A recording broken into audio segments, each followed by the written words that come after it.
All right. Well, welcome everyone to our Just Batteries energy storage from California to Australia. We're super excited to be presenting to you guys today um, in this very exciting space. I just want to give you guys a big thank you to all the donors that are taking the time to join. For those who are just joining, please introduce yourself in the chat so we know who you are. It's always great to see who's in the audience. Amazing. So we can go ahead and get started. So my name is Andrew Chang. I'm the Chief Growth Officer for Energy Nexus. I've been with the organization for 8 years now, having started expanding Energy Nexus from the early days of the California Clean Energy Fund to markets that matter in Shanghai, in China, to Southeast Asia. So now I'm very much focused on developing new programs as well as development and growth for the organization. So super excited to be here with you guys today. The goal of today's call is to really focus on the Just Batteries vertical, which is our collective effort across our global network to support a more inclusive and resilient battery supply chain and interconnected battery sector. Before we get there, I'll give an overview of Energy Nexus and how that fits in the overall work and how Just Batteries fits in. And then we'll dive deeper into bring upon our panelists to talk more about their specific programs. We'll open it up for questions in the last 20 minutes. And so with that, I'll go ahead and get started. So our vision at Energy Nexus is really 100% clean energy for 100% of the population in the shortest time possible. We support diverse entrepreneurs to drive innovation and build equity into a global clean energy economy. And we do this because clean energy entrepreneurs is going to be our pathway for increasing access to clean energy, creating green jobs, and of course, stimulating economic development. Next slide, please.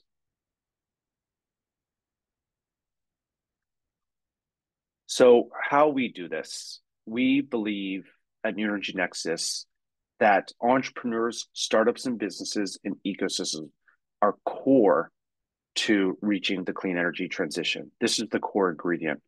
And we're able to do this through four key pillars. First is launch, accelerate, fund, and connect. Launch is really about designing and inspiring new clean energy solutions in business around the world, from technical entrepreneurship training to career readiness to boot camps to hackathons. Accelerate, these are programs where we support with mentorship. We grow them locally and internationally or for accelerators, incubators, and commercial partnerships. We fund, we provide capital resources to businesses through impact funds, grant programs, vouchers, and loans. And of course, what brings us all together is connect and bring the ecosystem together. And the power of the New Energy Nexus network is the connection and interconnectivity between our various chapters. Next slide. So, as I mentioned before, Energy Nexus is truly a global network.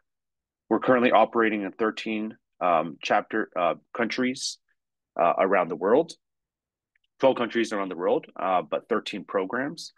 And we're very excited because this we are really trying to have impact on all fronts, from the US to East Asia, to Australia, to East and West Africa, and to the Middle East as well. And so this is really our core engine, building this innovation ecosystem tailored to support clean energy businesses and ecosystems in those markets. Next slide. So just to give some high-level impact, right? Since our 20 years of experience since the founding of the California Clean Energy Fund in 2004, we've grown over to 42 programs. We've supported over 1,200 startups and business to date. We've distributed $94 million in grants and loans. We've mobilized $3.7 billion and also really have a heavy focus on supporting women-led startups. We've created over 7,000 green jobs. And as you can see, our focus area for our work is very much on the early stage. That's where they need the most support. That is where our biggest value add and additionality is. And if you see to the top bottom right, in terms of sector focus, as you know, we very much focus on the clean energy component, from renewables to the built environment to transportation to, of course, batteries, which we'll be discussing today. We're really at this stage right now in the organization where we're reaching the next level of scale, efficiency, and impact. Throughout this year, we've expanded our growth plans to include more formalized thematic verticals, which means we're incubating, replicating, and scaling our program offerings across our chapters from one region to the other. Some of these verticals, including the Just Batteries we'll discuss today, other verticals include new energy skills, which is really building the green jobs and building pipeline for the energy transition. It's financial innovation. It is women's entrepreneurship. So these are just some of the few verticals that we are working on at New Energy Nexus. Next slide.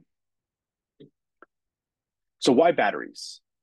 This is key to the thematic that we're discussing today. So we know that batteries is going to be a linchpin technology for the energy transition. The International Energy Agency just, I think, 2 days ago released the Renewables 2024. We're set to have 5,500 gigawatts of renewables by 2030. So this, alongside, is going to require a whole amount of batteries, from energy storage systems to EVs to everything that's going to be able to power this renewable energy transition. We're uniquely positioned in these sectors to support the critical supply chain, but also ensure that that supply chain is not only resilient, it's inclusive, and we're making sure every part of that supply chain is including communities and has a social and equity component to it, which is why I'm very excited today to introduce our experts from California to New York to Australia to talk about their specific programs and what they're doing to support battery innovation, but not just the technology itself, but the workforce development, everything around the entire supply chain, both upstream and downstream. So with that, I'm very excited to introduce our panelists for today. So we have Rebecca Lee, Managing Director of New Energy Nexus, California. We have Kirk McDonald, who is a project manager at SuperCharge, Australia. And then Molly Rafelson, Program Director for Energy Storage, The Clean Fight. And they're just coming off a whirlwind New York Climate Week just 2 weeks ago. And I was very happy to participate in their event. And we'll go through that today. So with that, I'll pass it over to Rebecca. Rebecca, over to you. Thanks, Andrew. Thanks for that introduction, and really excited to be here. I'm actually just coming from the California Economic Summit, where I was really honored to be asked to speak on the behalf of New Energy Nexus about the future of energy in California, and to talk to sort of non-subject matter experts about this. So I'm going to give a little bit of background about California specifically, and then talk about our programming. But sort of this history, this backdrop, I think, is really key to understanding kind of why our portfolio looks the way it does, and sort of what sort of impact we're looking for. So, over the next decade, we need to double the size of our grid, radically change the way we move goods and people, rethink how we power our homes, and build the critical infrastructure to decarbonize our economy. And, when I think about that task that's before us, it requires nothing short of just a complete reimagination of entire energy systems and the social structures that underlie them. So in other words, the challenge before us, it's only in part a technological problem, and it's going to require a considerable amount of social innovation to solve. So at 30,000 feet, we have a vision for how to decarbonize California. In many ways, have the technology today to get us to 80%. But what we need to figure out here is, how do we decarbonize our economy in a way that is affordable and inclusive?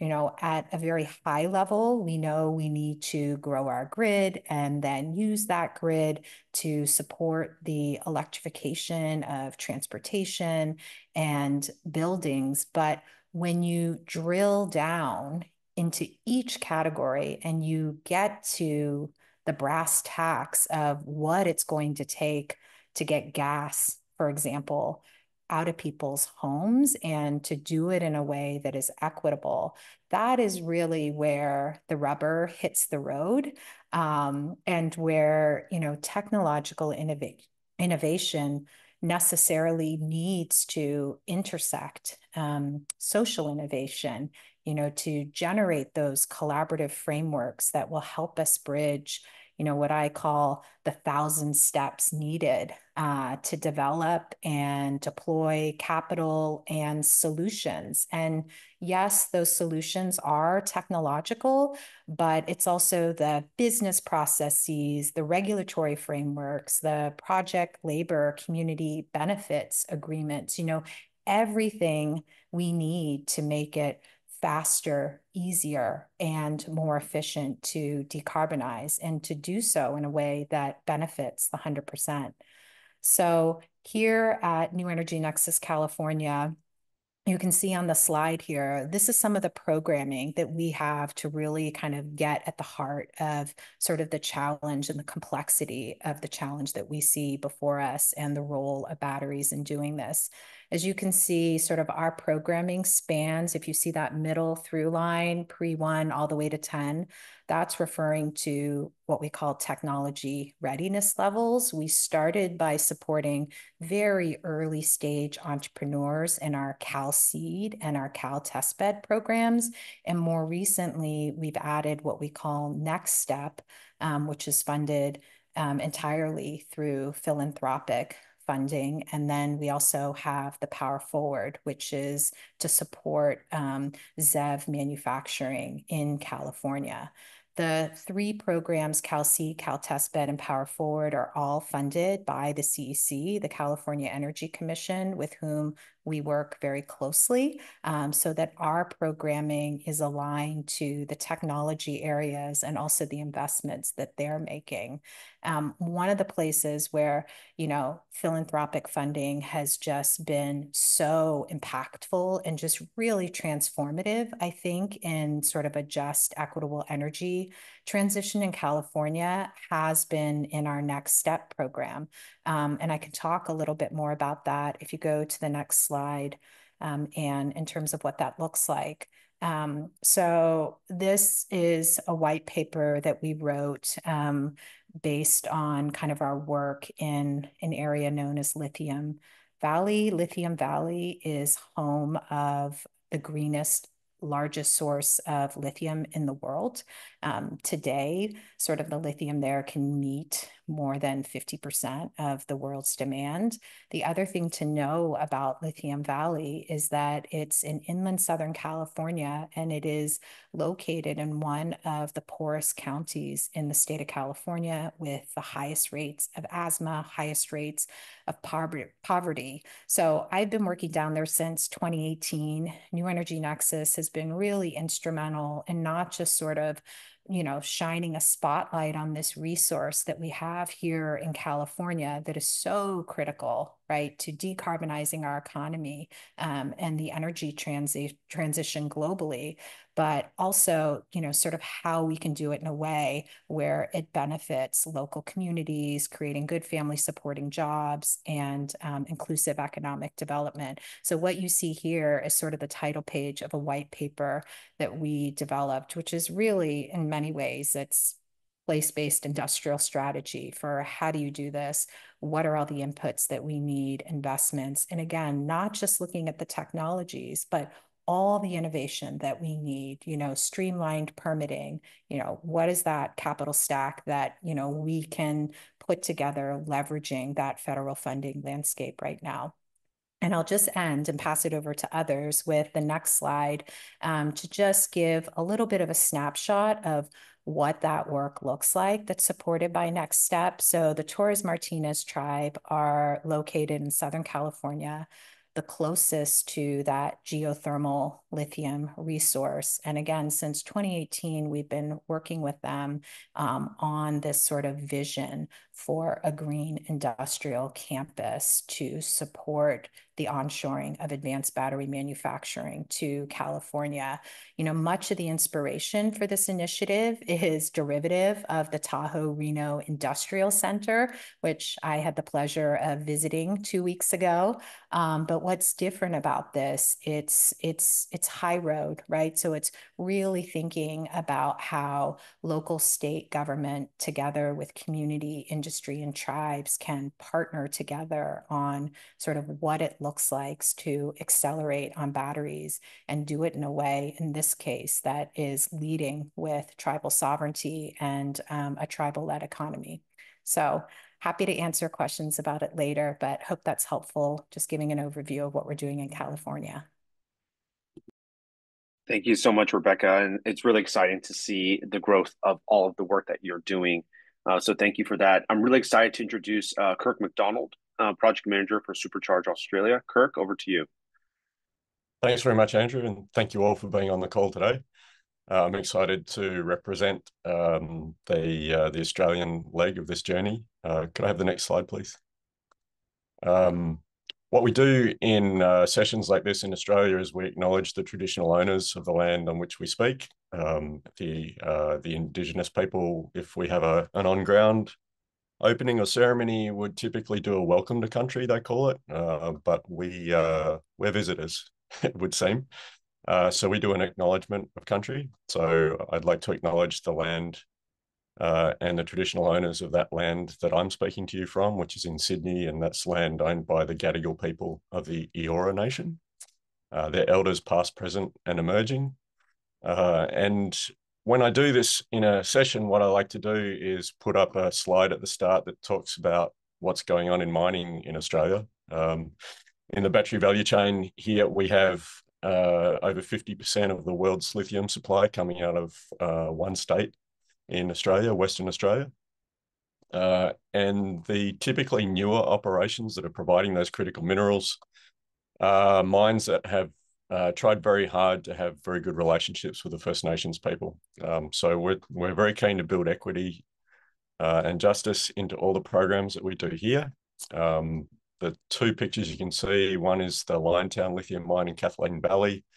That was in agreement with the local Indigenous owners there, and part of that agreement was actually to mine underground rather than doing open cut mining, which had the benefit with an admittedly deeper ore body, but it had the additional benefit of protecting their sacred sites.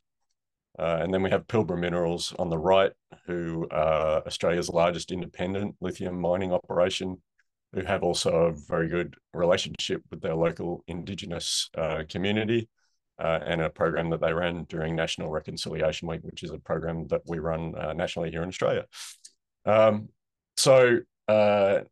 Next slide, please. What we're keen for people to understand is that we're just at the on-ramp of batteries in the world, particularly lithium-ion batteries.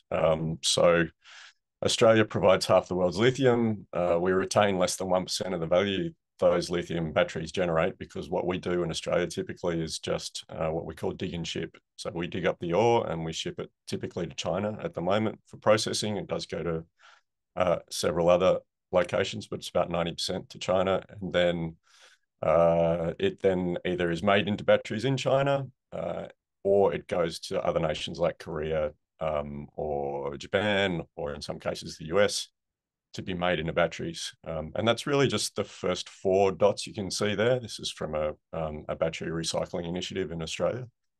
What we're keen for people to understand is we're all about the circle that's coming.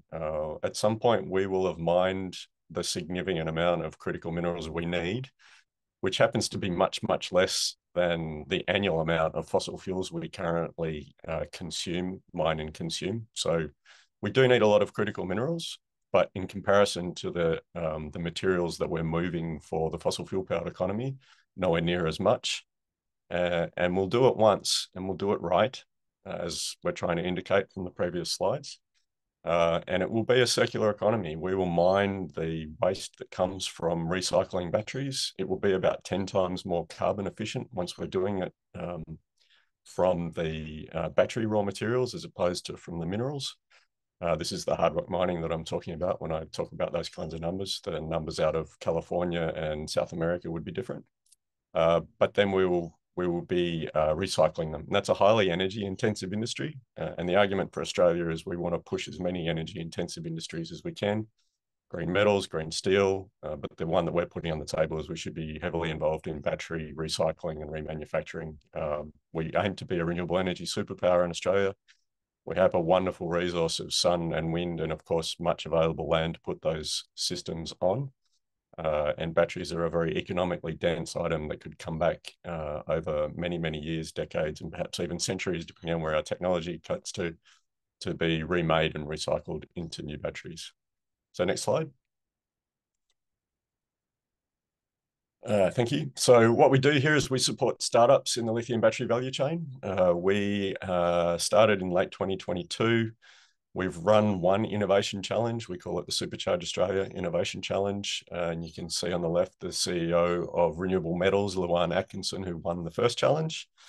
The participants in that challenge have gone on to raise another $48 million, just ticked over from 40 2 weeks ago. Renewable Metals raised another $8 million to build pilot plants both in the UK and in Australia to do battery recycling with a novel recycling technique that they have brought to market, which is finally efficient enough and also environmentally aware enough to do LFP batteries at scale. And then we're currently in the midst of our next innovation challenge, which is focused around mass EV retrofits. So it might be a little bit difficult to see in that picture, but it's a 100-ton Caterpillar mining haul truck that the existing providers of those vehicles are only just starting to work out how to electrify. There was actually a recent announcement, again, with a big purchase in Western Australia of an alternative brand's electric trucks. But what you can do here is actually just take the existing truck and put a motor and batteries in it. And that extends the life of the existing asset and also obviously decarbonizes it. Our goal is to produce batteries in Australia. So what we're trying to do is aggregate and bring forward battery demand in this country. And we've called for retrofitting half the Australian vehicle fleet. We did used to make vehicles in Australia up to 2017. So we have the skill set in the country. Vehicles from trucks to buses to light commercial to the haul truck you can see in this picture are all capable of being retrofitted with motors and batteries. We need to help the dozen startups that we're working with to industrialize or semi-industrialize, get down the learning curve and reduce costs. It's already economically viable at the commercial end, but we can get better and better at it. And we're aiming to disrupt about $700 billion of vehicle sales. We could potentially save 2 years worth of Australia's carbon emissions.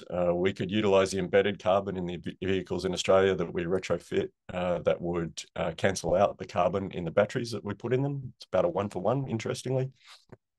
And through all that, 20 times the battery demand for Australia out to 2030 and then 2034 when the process would conclude. That would be about $180 billion of batteries. Those batteries are coming to Australia. The question for us as a country is, are they coming in vehicles that we import, or are we going to put them in our own vehicles and even better, make at least a good proportion of them in Australia? So it would support a proper at global scale battery manufacturing industry to get up and running in Australia. And that's kind of the breadth of the vision for SuperCharge Australia, support the startups doing the work right at ground level and take that vision and awareness to policymakers to say that there is genuine growth opportunity in this, and this is an economic transition that Australia absolutely needs to make, and it needs to make it much faster than we are currently contemplating. I think that's all my slides. Anne, is that right? Yeah, that's right. Yep. Thank you, Kirk, for that comprehensive overview. I'd like to pass it over to Molly Rafelson, who's leading the clean fight and the energy storage work there. So over to you, Molly. Awesome. Thank you so much. So just to set the stage, we could jump to the next slide. What's going on in New York? We are home to the Climate Act, which is one of the most ambitious climate laws in the United States, and it requires New York to reach 100% zero emissions electricity by 2040. And as a result, we have one of the largest deployment roadmaps for energy storage in the country, which is 6 gigawatts by 2030. And all of that exciting news is paired with landmark federal funding opportunities that really codify this moment as truly pivotal for deploying storage in New York State and more broadly. And there's a lot of work to do. Out of the 6 gigawatts that we need to deploy in New York State, only 1.5 are online now. So we need to quadruple the storage in the state in 6 years. And despite all the incredible opportunities abound, battery innovators and forward-thinking developers are really facing challenges in crossing a significant valley of death. If we can just jump back to the slide before, you can see that valley in this graph. And ultimately, this is happening at the development stage for projects where costs for activities like feasibility studies, permitting, interconnection, and equipment can quickly add up. And this issue is particularly pronounced for innovative or small scale projects, which encounter even greater funding challenges due to their limited balance sheets or because they are trying to really champion a new permitting pathway, which which makes things definitely more challenging to do. And so that can lead us to our next slide. That's why we created the Energy Storage Capital Challenge, which is a program that's seeking to create scalable ways to align capital to accelerate innovative energy storage projects in New York. And we source 6 projects that have active sites across the state that feature innovative technologies, business models, or use cases, and then enable them to really workshop their financing strategies alongside key stakeholders that include investors, lenders, utilities, who really have the expertise and influence to actually move them closer to construction. And our projects really feature a mix of technology providers, small scale and large scale developers that are really championing these use cases. And all of these sites are located in environmental justice communities or are serving a public good. We worked with 15 capital providers that are managing $1.4 trillion in assets under management that really span the capital stack, including philanthropies like the Schmidt Family Foundation, the Rockefeller Foundation, as well as development capital providers, green banks, infrastructure investors, and project finance providers to really open up the aperture of their individual deal-making processes to highlight opportunities where their capital may be complementary. We also work really closely with a nationally recognized energy storage expert trade group, which is the New York Battery and Energy Storage Technology Consortium, or New York BEST, who has also worked with other parts of New Energy Nexus previously. They really focused on unlocking critical resources that are paramount to supporting these projects to really propel to the next stage in their development process. We also are deploying a pool of $200,000 in catalytic capital or technical assistance funds to de-risk projects and prove out innovative models that can then attract larger pools of capital.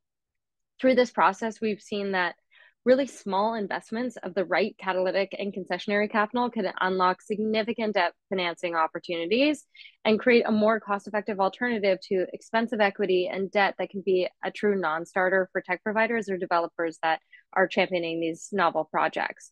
And we really need more fit-for-purpose capital to be able to allow these projects to emerge out of this financing gap. And it's really hard for any developer to raise debt finance for smaller projects. And even well-funded developers can't find the right capital to deploy that veers outside of the cookie cutter facilities that they may have from existing investors. So a little bit of money really goes a long way. And really, the program looked to identify common financing challenges and real opportunities to unlock critical capital needed to support the projects that we're working with, but way more broadly across the ecosystem. We've been consolidating those findings and sharing them during our capstone event at Climate Week in front of a group of top decision makers across the ecosystem, from financing to regulatory to government at city, state, and federal levels, bringing everyone together to really focus on this critical issue and unblock this bottleneck in the energy storage ecosystem in New York and more broadly. And we can actually jump to the next slide. You can see a couple of photos from that event just to get a flavor what it feels like. We had an amazing panel of all female financiers from across the capital stack to dive a little bit deeper into these issues. So happy to share some more case studies and answer any questions on the projects as we dig in a little deeper. Amazing, Molly, and great event. I was there myself, and really fantastic, and I'm excited to see all the follow-up from that event.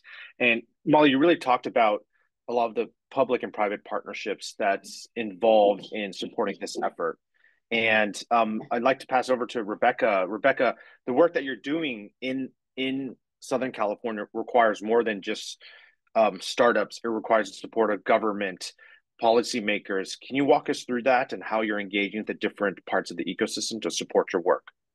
Yeah, thanks for that. And one of the things I will say, is just, and I said this again when I was at the economic summit, coming from somebody who obviously believes in the power of innovation and spends, my days supporting clean energy entrepreneurs, so much of why many of these technologies will never make it to market.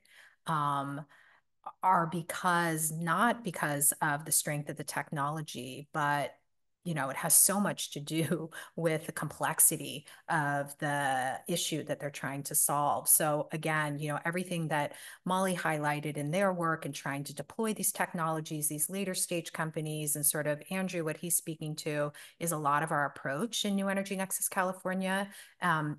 There are multiple ways at which we seek to get around to the issue. One of them is through something called the Clean Energy Business Roundtable, which we have been facilitating for the last decade. Again, that is supported by philanthropy and so critically important for kind of bringing together kind of key stakeholders. This is a very curated conversation. It's about 40 people, closed doors, Chatham House rules, where we just say, let's get the principals in the room. Let's talk about the sticky issues, often like, how are we going to meet SB 100, right? What are all the shifts that need to happen in the regulatory framework? What are the business processes that we need to unlock, et cetera? So that's a place and a conversation that we are constantly engaged in. We do that on behalf of our entrepreneurs because we know that there is so much that they need, right? So we are trying to create a sort of those market conditions to really push behind those entrepreneurs. And I'd say what's different about sort of New Energy Nexus versus, like VCs, I mean, we are really looking to shape sort of that market and to accelerate on clean energy technologies, but the ones that really have kind of public purpose and value front and center. And this is what has been so exciting about this particular moment with that federal funding landscape, that we can really sort of leverage that. And, we hosted an event last week and it was sort of speed dating matchmaking, and we had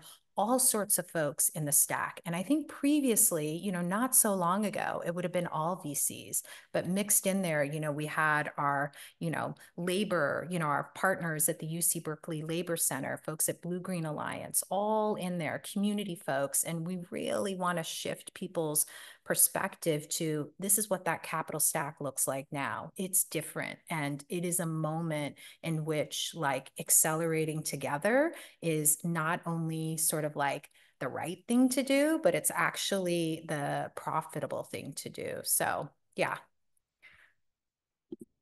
Thank you, Rebecca. Creating the market conditions and having a different capital stack. Those are sort of the key two themes. And Kirk, I want to pass it over to you as you're building this as well. You're very much walk us through sort of the sort of public engagement landscape that is required to uplift the entrepreneurs and push the scale of this effort. Thanks, Andrew. Yeah, look, it's an interesting time in Australia. We changed government to a more progressive government in about the middle of May in 2022, and prior to that, we'd had a decade and a half of not terribly much progress, particularly in the battery space and in advanced manufacturing. In fact, we've been on a fairly disturbing national journey, really, of exporting manufacturing and other more technical capacities overseas, which much of the West has done. We're now realizing as various actions have occurred in the global economy, that those were perhaps short-sighted decisions. So in the short space of time since that new government's been elected, obviously the Inflation Reduction Act arrived, mobilised $1 trillion worth of capital in the US market. Canada followed up, Europe's followed, Japan followed, and we were very keen with a range of other organisations in the social sector in Australia to try to make sure that Australia was responding as well. And in light of that sort of economic rationalist mindset, it's been quite difficult in Australia. There's been a sense that we shouldn't try to remake industries and remake economies. We should let the market dictate how that works. That's in the face of, as I just said, all of those initiatives overseas that have clearly shown that the market isn't doing its job. And so we've been reasonably successful here, working with unions and environment groups and other social organisations in a broader community push to have the government invest directly, the federal government invest directly in these opportunities. We were calling for $100 billion worth of funding, loans, equity, and so on across the entire industrial sector, including for startups. And we added it up the other day. I think we're up to about $60 billion worth of funding that's come through various initiatives federally.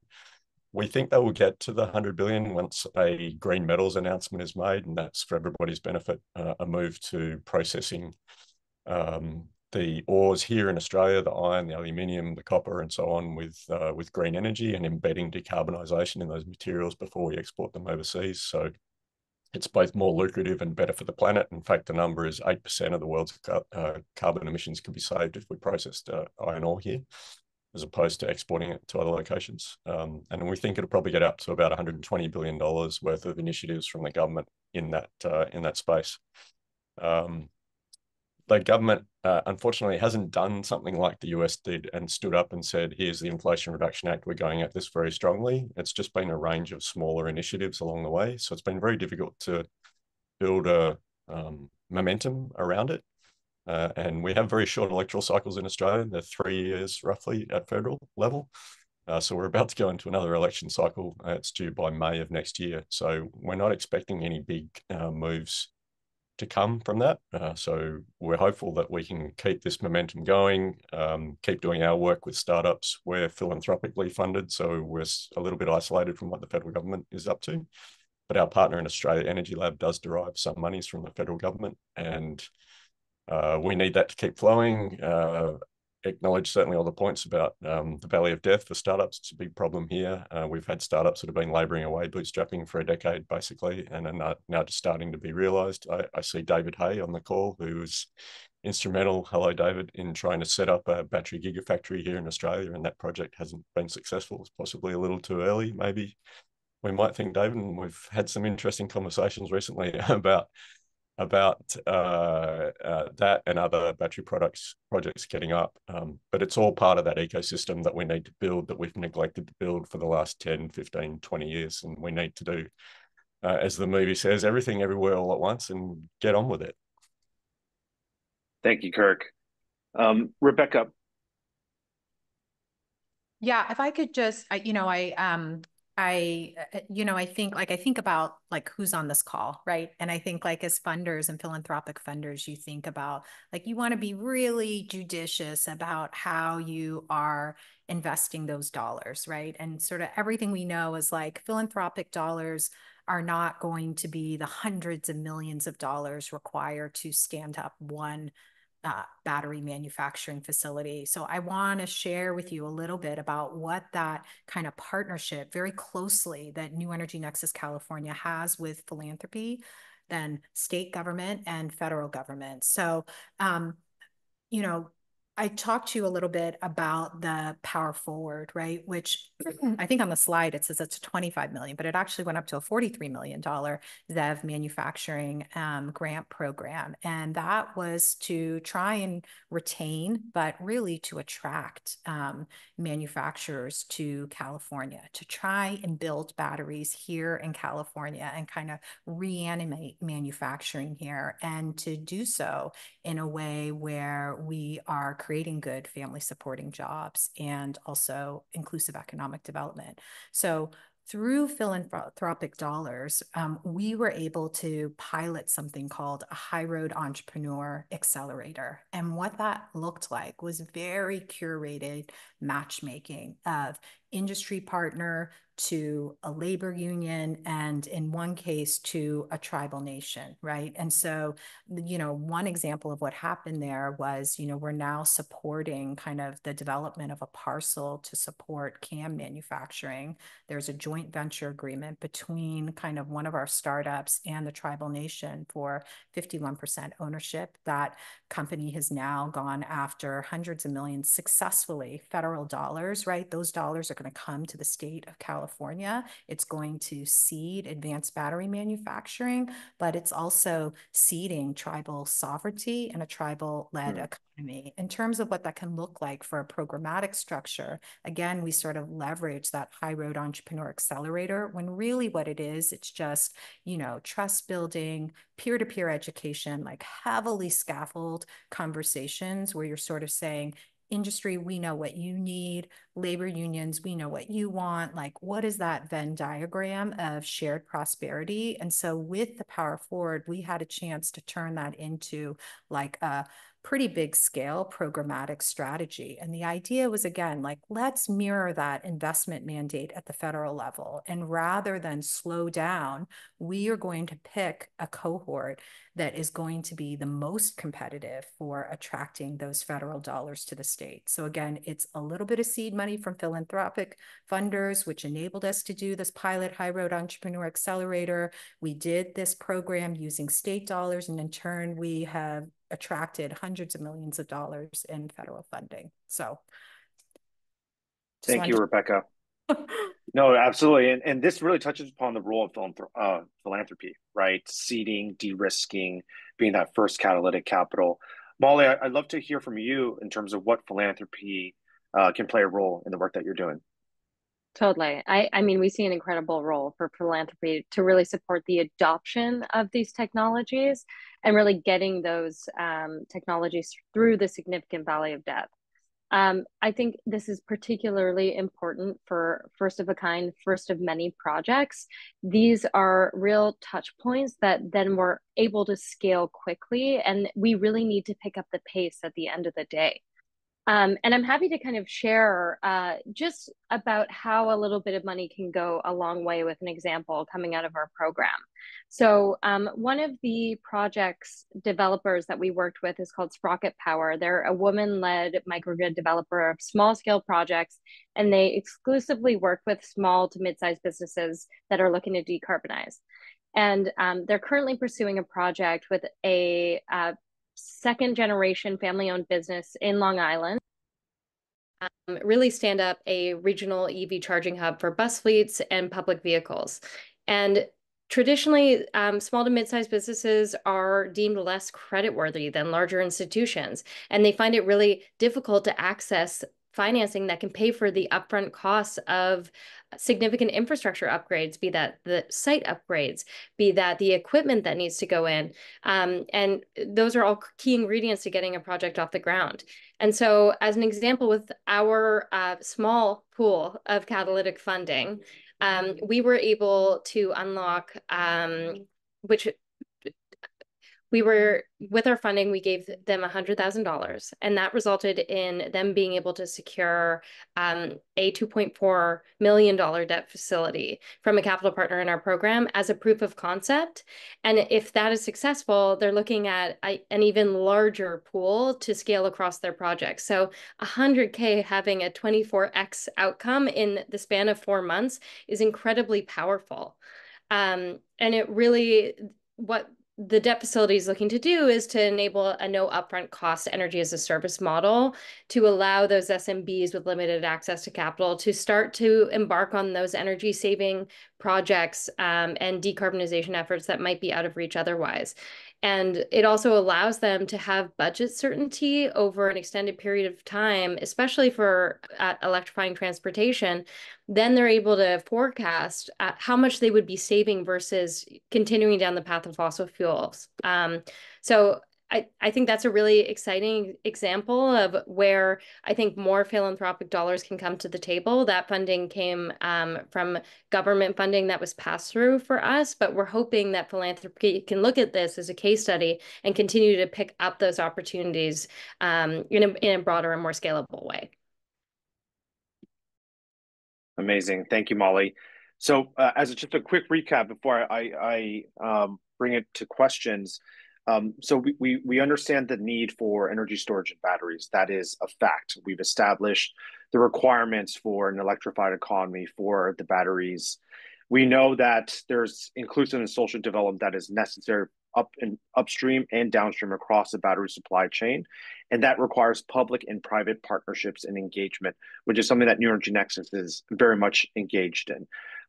And of course, philanthropy is a way to seed and catalyze and de-risk at the very early stage to be transformative and have that 24x growth, Molly, that you talked about in 4 months' time. So this is essential. And I want to bring it to the audience now for any questions that you may have here on the call. Please feel free to chime in, unmute your microphone.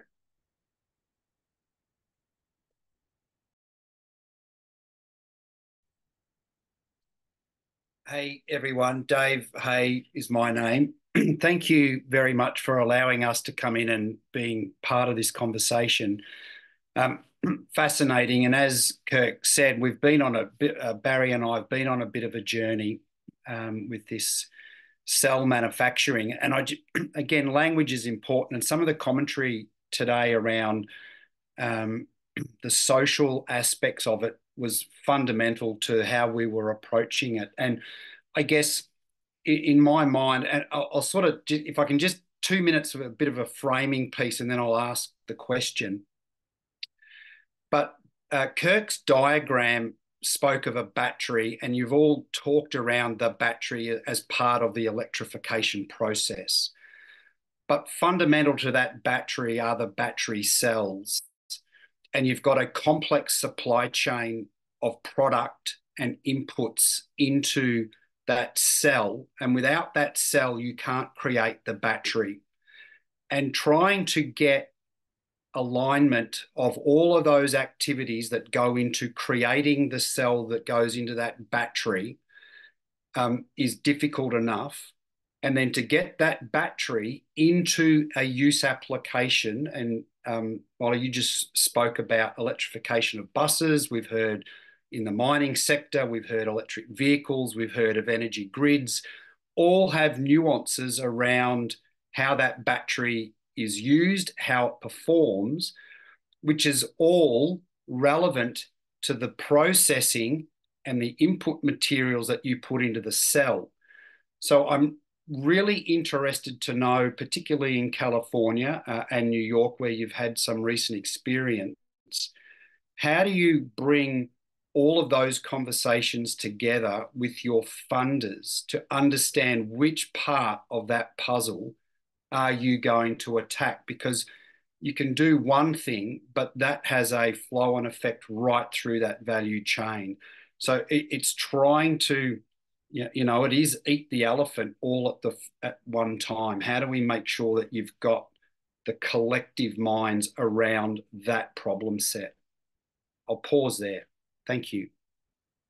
Yeah, I mean, I'm happy to jump in and talk a little bit about California. I mean, that's absolutely the question, right? Sort of like articulating that vision, right? And that map and sort of having everyone rowing in the same direction. And I'll tell you, it's not easy, and it's not easy for reasons of, again, sort of how we approach this work. So again, we've been working since 2018 and have been quite instrumental in that vision for Lithium Valley, right? And sort of early days, a big part of what we were saying was that it's not just about the extraction of the lithium. And particularly if you're thinking about this as kind of an economic engine, right? Where you're going to create jobs and inclusive economic development. So a lot of it has been education to understand that the lithium in and of itself is actually not where it is, but it's really in that value add. So a lot of it is like, these are the 6 major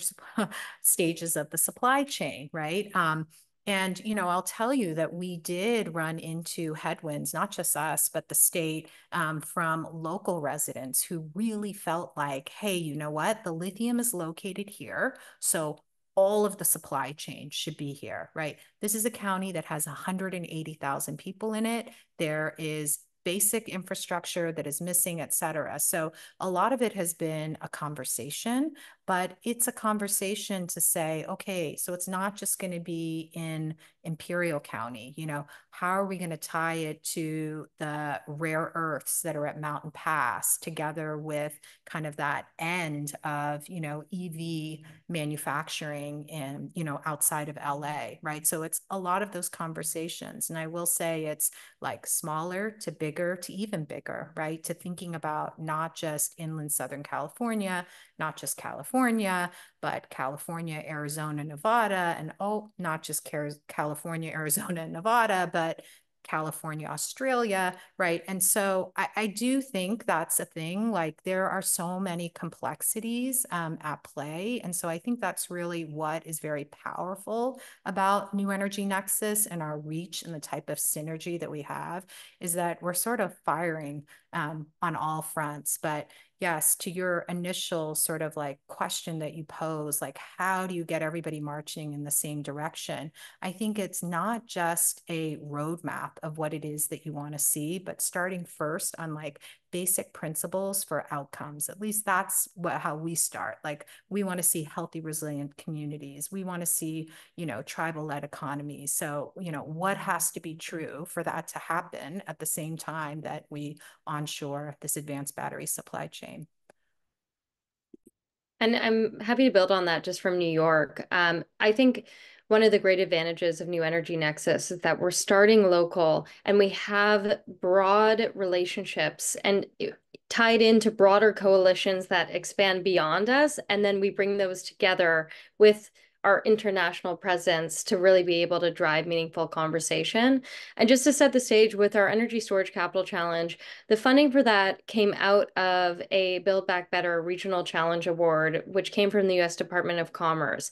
And it is really directed towards standing up a U.S.-based innovation, manufacturing, and workforce development hub in upstate New York. And we fundamentally saw this incredible workforce development opportunity in upstate New York, but where we felt we could be most impactful is actually looking at siting and seeing where the projects are located and where the needs are nearby, and to be able to have pull through demand for those products, to kind of think about ourselves in a state setting, but also where do we interact with others across the US and beyond. And I think something about this program that's been really exciting is that there are wonderful innovators that are located in industrial communities that are really at the forefront of doing incredible work on workforce development. One of the companies that is a manufacturer that we've worked with previously that was selected for one of the projects that was accepted into the program, they started their own 501c3 nonprofit to provide new job opportunities and workforce development training in their community in Buffalo. And they made, I think, 47 new hires as part of that initiative, and 82% of which of them are living and can walk to work. They're all located in 4 surrounding zip codes around that factory, which is incredibly exciting. And they're kind of building their community from the ground up. And then that translates into new locations. So I think it's exciting to see, where does something start and where does it end up, and what is the impact at a global scale? Thank you, Molly. So we just have a couple minutes left here, but maybe I can close this out because I know everyone's got busy days. If there are no further questions, I'll just give it a quick pause. Hey, John. Great to see you all, and thanks. Sorry I had to join in progress, but great to hear the portion of the presentation I heard. Very good. Thank you so much. Appreciate it. Thanks, John. Always good to see you. So with that, I just want to say thank you guys all. Thank you to the panelists, Molly, Rebecca, Kirk, and for organizing this, and of course our donors and funders. And potentially, we're continuing to grow and scale, and we want to expand the impact of our work. So please, we'd be so grateful if you guys could introduce other funders who might be interested in this space. We're happy to have a conversation with them. There's going to be really more calls this year around our various verticals, as I talked about, skills, new energy skills, green jobs. You know, Molly, Rebecca, and Kirk really highlighting the workforce development around the work around battery supply chains and what's needed for it. So we'd love to just continue this conversation. A lot more to talk about. Please follow us on New Energy Nexus as well as our various LinkedIn profiles. We're doing a lot in this space and it's continuing to grow. So I want to give you guys 2 minutes of your time back. Wait, but I'm going to take 30. I'm going to take 30 seconds please. of to say, with Yeah. respect to those upcoming meetings, Andrew or Ann or all of you, send us an email if you can a month in advance, you know, or whatever you can, with what it's going to be, partially so we can join, but also partially, like, you know, for us, go ahead and add in the sentence when you think it's appropriate. You know, feel free to invite people you know who you might think want to join. Like, put that like kind of up top so we can all be thinking of, okay, who can we pull in who will want to hear about this?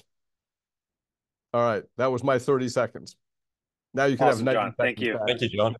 You got it. All right. All right, guys. All right. So with that, thank you so much for everyone. Thank you, Emma. Thank you, Bill. Thank you guys for joining. David, Barry, Barbara. Great. And we'll follow up with the survey. Thank you so much. See you, everyone.